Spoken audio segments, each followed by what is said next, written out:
The Hamilton County Jail and Detention Center is under scrutiny tonight after a man in their custody was left brain dead. Christopher Ayala was arrested on April 27th for improper use of 911, according to an affidavit we obtained. The family's attorney says that after his arrest, something happened to Ayala and he was taken to Erlanger within 48 hours. Christopher now has been declared brain dead, according to his family, and does not appear to have long to live. We've reached out to the Hamilton County Sheriff's Office about what happened to him.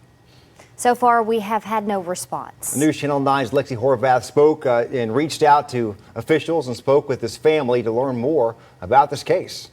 After being arrested and charged by inappropriately calling 911 to being diagnosed as brain dead, the Ayala family is seeking answers as well as justice for their son, Christopher.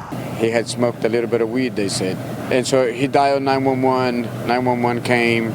He got arrested for dialing 911. Edwin Ayala says he's living in a state of confusion over what happened to his 23-year-old son, Christopher. He goes into jail on a misdemeanor, Class A misdemeanor, and within 24 to 48 hours, he's declared brain dead without any explanation to the family or to the community. Neil Pinkston is representing the family and sent these letters to Hamilton County District Attorney Cody Womp and Hamilton County Sheriff Austin Garrett, saying, quote, "We ask that an independent law enforcement agency other than HCSO be tasked by you to investigate the arrest, detention, and hospitalization of Christopher Ayala." Somebody to come forward and tell me.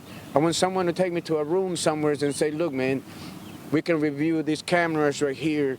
And you can see literally what happened to your son here. I would be content.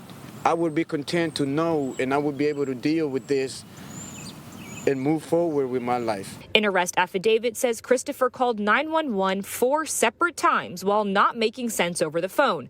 When first responders got there, it says deputies did not observe any injuries or any emergency going on with him. According to court records, Ayala's charge was dismissed by the district attorney's office. If the case is dismissed within 48 hours of his arrest, then why on earth even arrest the guy? When we asked the DA why, she wrote, quote, "How can one read that letter and not think the reason for dismissal is fairly obvious?"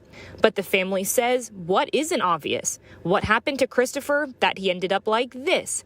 Our repeated attempts to ask the Hamilton County Sheriff's Office details about what happened have gone unanswered. Anyone that has kids or anyone that is out here and that needs to call the police, they need to think twice about calling the police. It might be the very last phone call that you make, because as a fact, that was my son's very last phone call that he made was to the police department. In Chattanooga, Lexi Horvath, News Channel 9. We will continue to reach out to the sheriff's office and follow the civil case. We'll share any updates on air and on newschannel9.com.